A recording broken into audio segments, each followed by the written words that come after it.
Hello, and welcome to Reading Between the Reels. This episode is going to be a little different as it's part 2 of our conversation about The Last Jedi. If you haven't listened to the first part, you can go ahead and listen to that. It's the episode right before this one. When we left off, Dan was just about to explain to us some of his thoughts about Rey being a nobody. So I'll go ahead and let Dan pick up where we left off in our last episode. All right, can I do it now? Is this my chance? Yep. Go for it. That's the segue. Okay. That's to say it was a good one. I enjoyed the ride. The reason why I've always liked that cave sequence and why I think Rey should be a nobody is how much does she even know about Obi-Wan Kenobi, by the way? Does she even know who he is? I doubt it. That's for us, right? Yeah. I've never been, and this is again being someone who was raised by a single mom and as a teacher, both of you have seen plenty of kids who come from families that are not traditional, right? You don't have to be defined by who your parents are. If that's the case, there are a lot of people that are in a lot of trouble, right? That I don't find that to be very relatable or comforting at all. The fact that she can carve her own path, carve her own destiny, when she is in that massive line of Reys, that's everyone in the world waiting in their lives, waiting in line, the line of life, waiting to see where you're going to be. When you're 5, when you're 10, when you're 15, when you have your high school diploma, when you have your college diploma, when you have your first job, when you get married, when you have kids, when you get retired, you're waiting and waiting for things to happen. Eventually, there is a light at the end of the tunnel.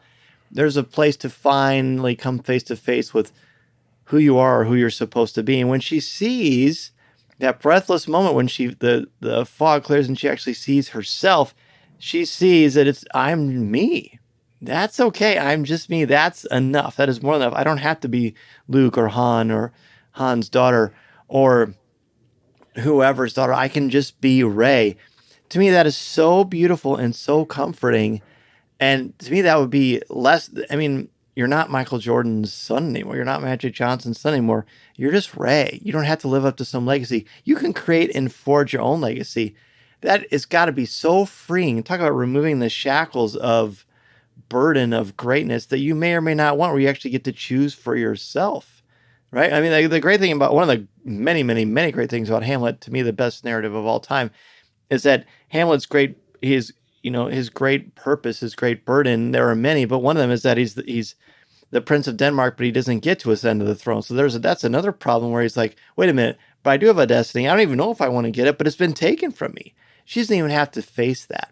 To me, that's why when she goes into this dark side, where Luke is worried about her, that's why it doesn't really faze her all that much, and why I had a hard time thinking that she even had a conflict of worrying that she was becoming a dark Rey, because she already proved. And now, of course, you got to prove it repeatedly in your life, but she pretty much proved to herself that fruit is not. It's forbidden, and that can stay in that section of the grocery store again with the food. I don't need that. I don't need that. I can just be myself, and that's more than enough. I find that to be so empowering, and I wish that is how it stayed. And I'm going to say this very quickly because we're not talking about Rise of Skywalker, or we're not supposed to. That's good. I never heard of it. But I forget the planet name. Craig and Dan, you both know where they're having the big party on the desert. Basana. Yeah. In Rise of Skywalker. Yeah. At the beginning. And, just Rey. And that one person comes up to Rey and goes, like, who are you? And she answers, just Rey. That was the perfect response. And at the end of Rise of Skywalker, when again she gets asked, who is she? Just Rey. That's what the end of Rise of Skywalker should have been, because I think that speaks directly to what you're saying, Dan, which is that, part of story, the hero self-actualizes. They take action, they take ownership of their own lives, and like you said, their own destiny. And I think Rey does that to a large extent, but then it doesn't quite match up with what is said at the end of the movie. Yeah. Right. And I think I can actually make Rey Skywalker work, but we can talk about that later. Yeah. No, I was going to say I will play devil's advocate when we do Rise of Skywalker and argue the other side works. Just because I don't think it does. I don't think you'll ever convince me. You should. Well, I don't have to have you read you. the Star Wars book? There's a pretty good sentence in there that you might change your mind. Yeah. I have some thoughts about that, and it's not that we have to agree. In fact, it's more interesting when we don't. But if it's not in the film, it's not text. If it's not text, I told you it's a multimedia project. It all counts. So you know what, Ray? Awesome. Let's talk about Finn for a second, because some of the arguments of we don't need Rose, I think, is laughable, because we need Rose and DJ for Finn's development, and it goes back to what I said earlier about the fact that this film has to do the heavy lifting for the character development, because it happens immediately after Force Awakens. And Finn is not, at the end of Force Awakens, Finn is not committed to the Resistance at all. He's just there to save Rey. That's all he's about. He's just leaving the First Order. And to yell her name. And to yell her name a lot, which he'll continue to do in the next film. And in this one. Yeah, in this one. He does it all the time. So he has to have character development through this film. He has to decide what side of the war he's actually going to be on. He's got to pick a side. And he has to have Rose and DJ as kind of the angel and devil on his shoulder to kind of show him the two sides of the war, so that he has to join. He has to pick a side. And so I think it's intellectually dishonest to look at that and go, well, we don't need those characters. Well, but you want Finn to be a hero. I don't think there's anybody that doesn't want or expect Finn to be a hero, but he's not at the beginning of this film. I mean, he's clearly just running away.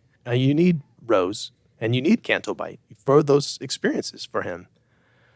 The one thing I will say is, why are we not getting any Force sensitivity in this movie? Again, I'm going to quibble on the small things, because it's hinted at in Force Awakens, and of course it's followed up with Rise of Skywalker, and of course there's disjointedness between that, but it's not even addressed in this film.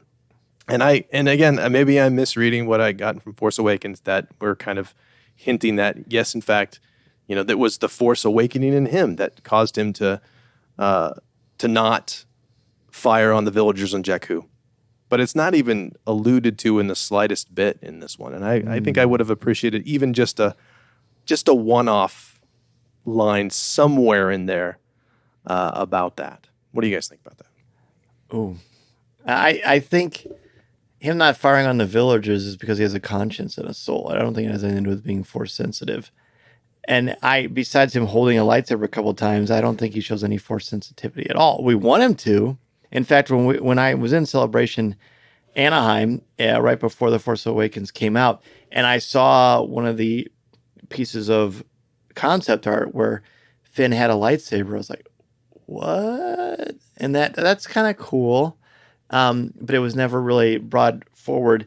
I agree with you that Rose is essential. I think she's a wonderful character. Kelly Marie Tran is an amazing person. She's super kind and just very charming and a great actor. I don't think, and maybe this is what you meant to, Craig, but to me, Finn isn't deciding what side to be on. He already knows he doesn't want to be in the First Order. He's trying to decide, should I stay or should I go? Right? If I stay, there will be trouble, But for him, it's more about, do I want to be selfish or do I want to be selfless? Sure. And it doesn't get much more beautiful than trying to commit the ultimate act of love at the end of this film. And I won't say I was disappointed that he lived, because I was glad that he did. But when in that moment built up when I thought he was going to die, I thought that was absolutely beautiful. And I was like, I'm ready to cry for this man because I love him. And it was taken away from him, but for a beautiful reason. That's not how we're going to win. That's how we're going to win, not by fighting what we hate, but by saving what we love. One of the best lines you could ever possibly hope to pass on to your own actual children. So if you really want me to quibble, though, I could do without Canto Bight.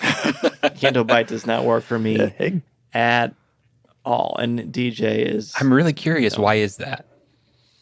I think it just... I won't say it. I think it interrupts the pace of a beautiful narrative about character and becomes this weird socioeconomic commentary on wealth and really weird aliens that don't really function for the story, and really cold sanitary THX 11138 police forces, and just throwing Benicio del Toro in there just to get him in there.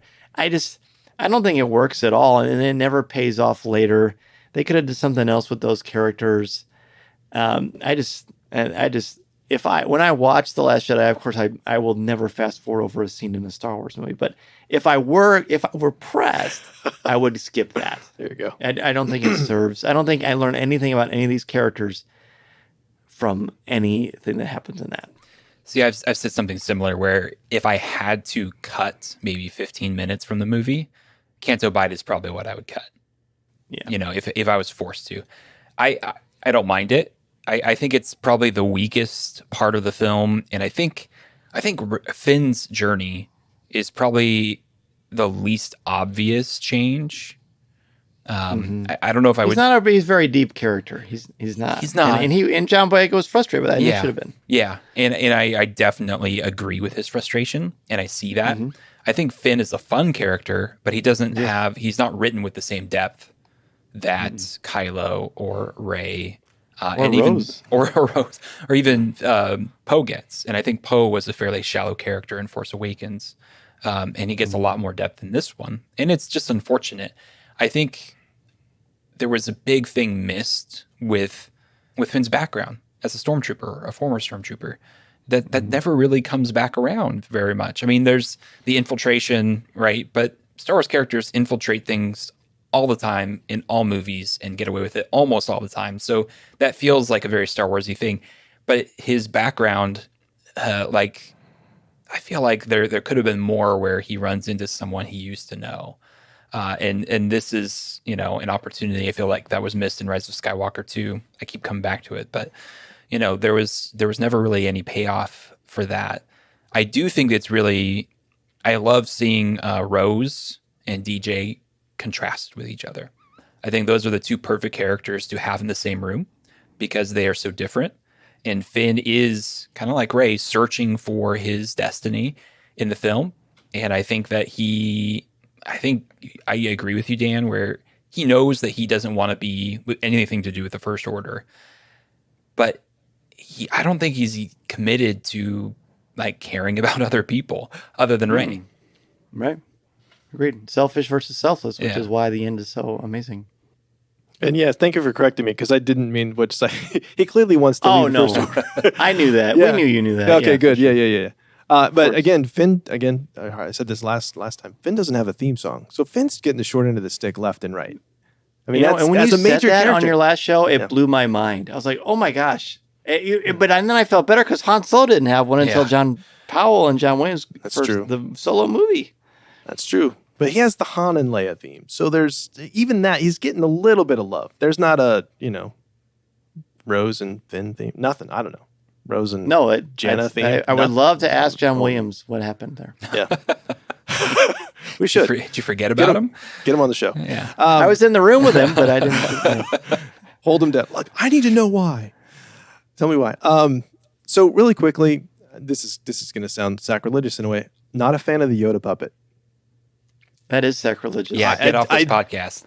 Man, I'm happy to co-host with you when you let's do it. Kick Craig out. I'm not saying he had to be the digital version, but his lips weird. It just doesn't look like Empire Strikes Back Yoda to me. And clearly it's. I love that the fact that they went back and hey, we're gonna have a puppet, but it takes me a little bit out of the film because it just doesn't look right to me. Are you Bizarro, Craig? Who is this guy? Didn't they Didn't they find the old Empire Strikes Back mold? They did, but I've also read that there's an addition to the lip that they did in Empire and back in the 80s. Oh man, and they maybe didn't you're just do it on used this. to the CGI Phantom Menace. Yeah, I've been watching the prequels too much. I have also been watching the original trilogy in class. I just watched Empire last week. It's not the same. Was it good? Oh yeah, it was really good. No, it's not. I liked it a lot. It was much better than Cats. Yeah.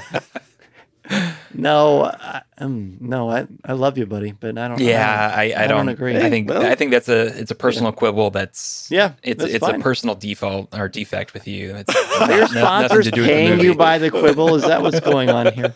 Well, again, anybody can get on and just say, "I love the movie." Here, I don't have anything else to say. I love this. That'd be boring. That's incredibly boring. So I try to argue with Matt as much as I can. Well, I will say this because you brought up Yoda, and you won't disagree. But Yoda is amazing, and I think the reason for that is the one line that he says, which is, The greatest teacher. yes. Failure. Oh, actually, no, that's not the one I was thinking of. So when Yoda says, we are what they grow beyond, Yes. that's the true burden of all masters. Oh, And I so wanted to good. bring this up in particular because all three of us are teachers. Yep. You two are parents. I'm not yet. And for me, it strikes a personal chord because one thing as a teacher I have felt is like, what if I mess my students up? Like that's a personal fear that I've had. It's like, what if I'm not good enough and they get messed up for something? And that spoke to me on such a deep personal level. And I know people have said that same thing as a parent too, where it's like, it's not about your personal defects as a teacher or a parent, because it's the kids are going to go beyond that, and what they become, and as they grow and they mature and they become something else, it's okay basically to be human. It's okay to be flawed. And what a beautiful moment with Yoda and with Luke.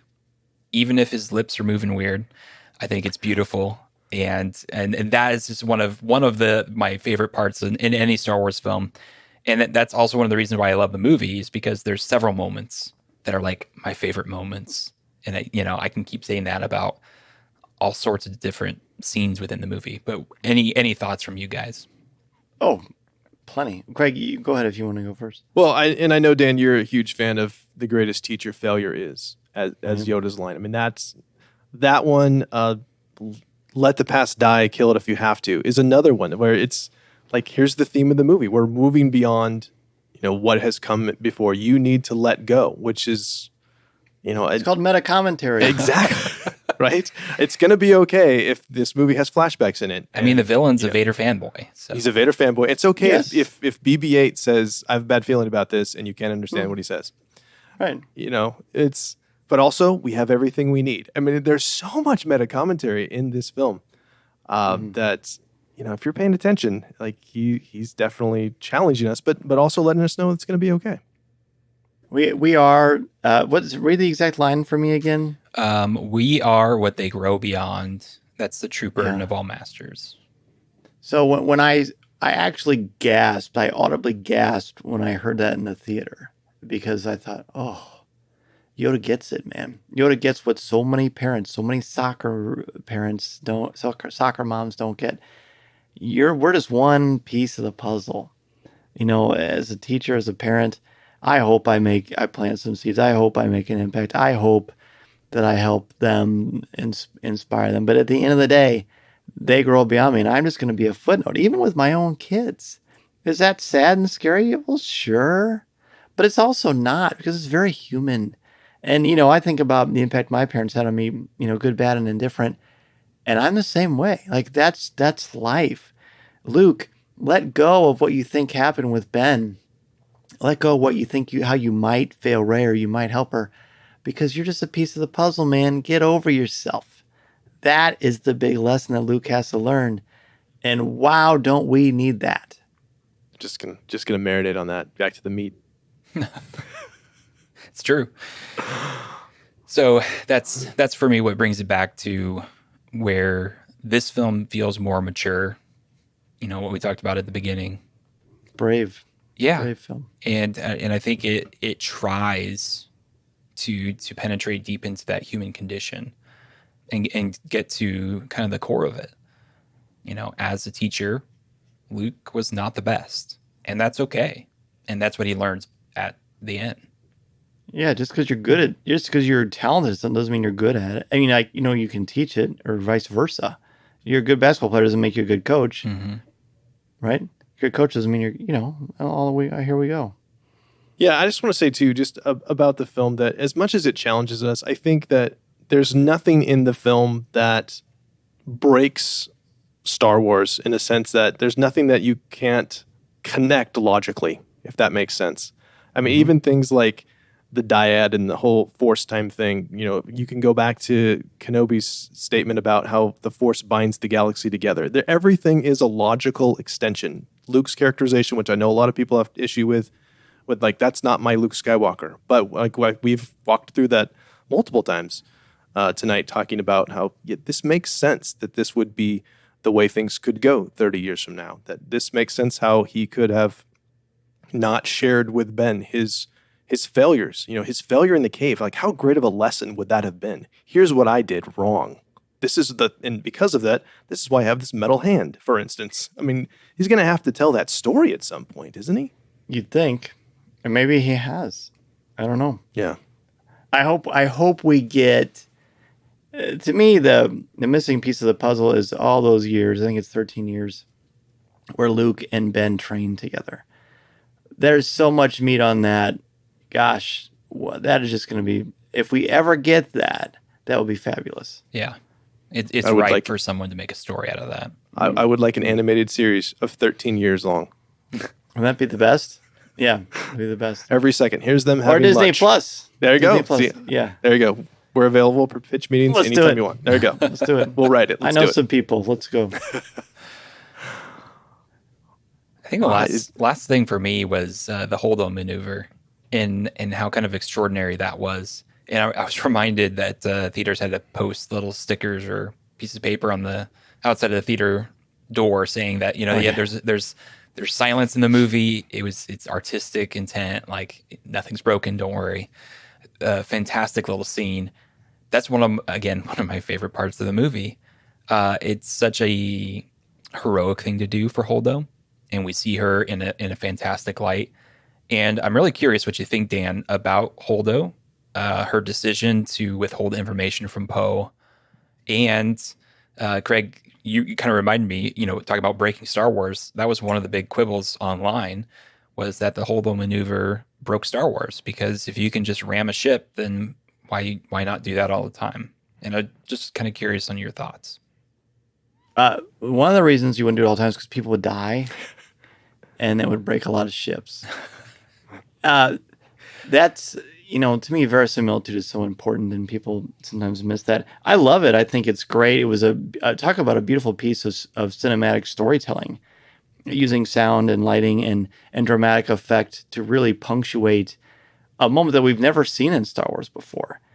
And that's another thing where, like, there's a lot of things that happen that, yeah, they haven't happened before in Star Wars. But that doesn't mean they can happen. Are we just going to walk in place? Or are we going to move the story forward? I love her character. I don't blame her for not telling Poe. I mean, if I have a petulant child who is willfully going against what I think to be right, and I'm the person in charge, and I have the wisdom and experience to back that up, get on the train with me or don't. But I'm certainly not going to give you the keys of the kingdom when the survival of what we're trying to do is at stake. I don't think she had any other choice. Well, and she clearly knows what happened with the beginning of the film, with his bombing run. And that's one thing that I had early on, was just looking at, like, it's so foolhardy what he did. Like, he cost so many lives for what? Because he really didn't hurt the First Order that much. Like, it was definitely a hubris thing, wanting to be, hey, we could take out a dreadnought. How cool would that be? It's like spiking the football in the first quarter after a first down. Exactly. So Holdo knows who Poe is. She's familiar with what he's just done. He's not really demonstrating the ability to be trusted at this point. And even just his first interaction with her is like, yep, want to know what's going on, and has conveniently forgotten that he's been demoted. That's like her first line to him. Captain, right? You were demoted, right? And so you can almost look at it like, well, she's just reacting to him. Right. And, with the chain of command being what it is, she doesn't have to tell him. And he's not really, he's a guy who just wants to jump in and blow stuff up. So this is not he's not going to like this plan. He clearly hates the plan as soon as he finds out what it is. So he would not have been a whole lot of help with the plan had he known about it from the beginning. Exactly. So, what's really weird is we've done an episode, we've been talking for over an hour, and we haven't talked about porgs. Or Leia. We haven't talked about the Leia scene. Oh my gosh. The Leia scene didn't work for me. I have to say that. Are you serious? Yeah. Oh, I think it's great. Oh. I guess it's my turn to be voted off the island. Yes. But No. Please tell us why it doesn't work for you, Matt. Yeah. For me, it came down to Kylo killing Han, and that was such a meaningful death for the character. And him not firing at Leia was amazing. I think that's a very interesting choice. But she does get sucked out into space. And I think for me, with the news that Carrie Fisher had passed, I was kind of ready at that moment to let her go and to kind of see her pass away. There was a little too much of the real world like mixed up in all that, I guess. Very And fair. for me, it was like, okay, she's gone. And I understand. I think in one of the behind the scenes, Ryan said like, if this is going to be our last film, I want as much of her in the movie as possible. And I love the stuff with Luke afterward. So I'm glad that he chose that. But the CGI just, it didn't look good to me. It just felt off. Every time I see the scene, I hear "I'm Mary Poppins, y'all," as she's floating to the starship, and I can't get that out of my head. And that's what it feels like, and it doesn't have the gravitas for me that I think they were aiming for, and so it just feels dissonant. Like it doesn't quite work. It never really has. I don't know. I respect that. Yeah, that's fair. I Go think, ahead, Craig. I think it's beautiful. I think I love the fact that we get the Force theme bleeding into Leia's theme, and that we get kind of the payoff that we didn't get in Force Awakens. Because I was anticipating, I think a lot of people were, that Leia would be full on Jedi by the time we get to Force Awakens, because we kind of get it's hinted at, it's pretty strongly in Return of the Jedi that Luke's going to train her. Even like one of the last things she says, like, yeah, I can feel it, when Luke survives the Death Star 2 explosion. And so to kind of get a little bit of payoff of, yeah, she's Force, of course she'd be Force sensitive. She's Anakin Skywalker's kid, to do that. And then, we'd also seen precedent of that in the canon. We'd seen, Kanan Jarrus on Rebels do almost that exact thing prior to that. So having seen that, I was like, okay, yeah, that makes sense that she'd be able to pull herself back in with the Force. So I never had a problem with it. It does kind of look like her body position is a little Mary Poppins-y. I will cop to that. But it never bothered me. I do have to say one quick thing because, when I first saw it, there's this idea, I think, that if you get sucked out into space, you're dead instantly. And I've since looked it up, and I don't think that's scientifically true. I don't know how much they've actually tested this, but I don't believe... Not a lot of volunteers. Hard pass. But I think they've created vacuum-like environments on Earth, and they've done some testing, and that you wouldn't just... It's like one of those things like in old movies, you fire a gun on an airplane, a little bolt-sized hole, and then everyone gets sucked over. That I don't think that's actually what would happen. I think I saw it on Mythbusters. That's not how it works. But in my imagination, that's how it does. And I think that might be for a lot of people, where it's like, oh, if you get sucked out into space, you're dead. That's just how it is. And so that's just another little thing that didn't quite meet what I was expecting. Fair. I think the scene is another reason why this film is a masterpiece. The way that her cloak and her clothing is, the way it is splayed out, to me doesn't remind me of Mary Poppins. It reminds me of what we'll probably do in space. I mean, when it's weightless and it's a heavy garment, even though there is no weight, it's still got to go somewhere, right? It's not just going to go suck in. So that made sense to me. And you alluded to this, Craig, if Leia Organa, the sister of arguably the greatest Jedi of all, and the daughter of the chosen one, if she doesn't have some sort of reflexive Force reaction to things, then we got a problem. Then I don't know what Star Wars is, because I always thought, and we've seen in The Empire Strikes Back, she knows to go back to Cloud City because Luke is hanging on that weather vane. We know that she can sense that Luke wasn't on the Death Star, the second Death Star, when it exploded. We know that she's got the Force in her, and canonically in Leia's, Claudia Gray's Leia, Princess of Alderaan, there's a scene that very much is the foreshadowing of this moment. Now, you shouldn't have to read that to understand the movie, and I don't think that you do. But it's just like, the Bill Bixby, Lou Ferrigno, Incredible Hulk TV series. You're experimenting with what would happen in this incredible adrenaline-packed situation. I would hope that the Force would kick in. Any latent training that she has would kick in to get her just inside. And she still almost dies, but she's supposed to be on a ventilator. Yeah. And then she's not the same. And later it does take a toll on her health throughout the next year or so. I would be really disappointed if she just died in space. I think that would be Well, I certainly understand what you're saying about losing Carrie Fisher and how uncanny and frightening that was. If that's how we were going to lose her, I think it would have been a huge disservice. I think that's fair. Did that convince you at all? Thinking about it more, I think it's just the look. The CGI doesn't work for me. It's like it's one of those things. It's the execution. It pulls me out of the movie, and once I'm pulled out, I start thinking about other things, and it just fair. I mean, I do completely agree with both of you that it didn't bother me that she used the Force, and I wish we would have seen more of her using the Force. And so it does. That part makes sense. It's just the execution of it didn't quite work for me. Totally fair. I mean, that's my thing with Yoda. I mean, it's literally the same. Like, I love that he's there. I love that what he says.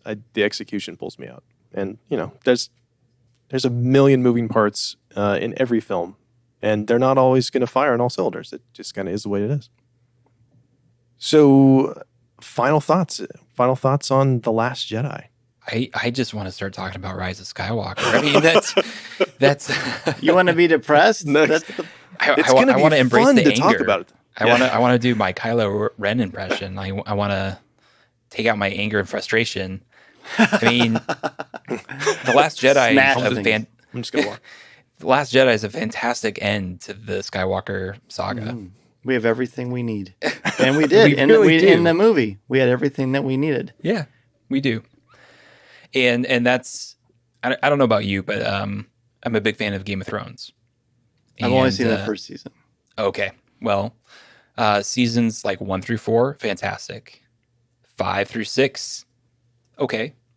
And or 5 through 7, yeah. And then 8, horrible. And it's just left a sour taste in my mouth ever since. And that's kind of how I feel about The Last Jedi is fantastic, but you can't really divorce it from the things that come before and after it. They all kind of string together in the Skywalker saga. And so as amazing as The Last Jedi is, I have to think about it in the context of the other movies. And that's where it comes up with Rise of Skywalker, because I want to make those connections with that film. And I think it's a very good jumping off point from The Force Awakens. And as we've discussed, I think it does a lot of things very brilliantly. A few things here and there that not so brilliantly, but overall it's a very, very good movie. I think one thing we didn't talk about, and it's hard to because there's a lot of nuggets here, is the throne room sequence, the suspense of Kylo Ren turning on Snoke, the team up between Rey and Kylo Ren against the Praetorian Guards, is the best lightsaber sequence in all of Star Wars. And I mean, there's a lot of, and that's pretty high bar because there's a lot of great stuff. There's a lot of epic sequences. But to me, it doesn't get much better than that for narrative power. I mean, if I can take my wife to this movie, who does not care that much about Star Wars, if that sequence can happen where the lightsaber flies and splits Snoke in half and Rey catches it, if my wife can look at me and say, wow, and get so excited, that to me, that's great storytelling, because you're convincing someone who's very not a fan to be sucked into the narrative power of what this means. The legacy of this lightsaber is right here, and we're off to the races. I love this movie. It's one of my favorite movies of all time. If not for my love of Star Wars and Empire, because of those are what sucked me in, this would probably be my favorite Star Wars movie. So I just had a couple of last things. Are they quibbles? No, they're not quibbles this time. Hashtag no quibbles. We talked a lot about Luke and why we think that it makes sense for Luke. But what we didn't really talk about is the fact that Rian Johnson was really kind of painted into a corner by the end of Luke's absence in The Force Awakens. And I really think that the line, "Where's Han?" sums everything up beautifully. That he had to have cut himself off, because we talked about the Superman thing. We talked about that last episode too. That if Luke is in Force Awakens, that movie is very short.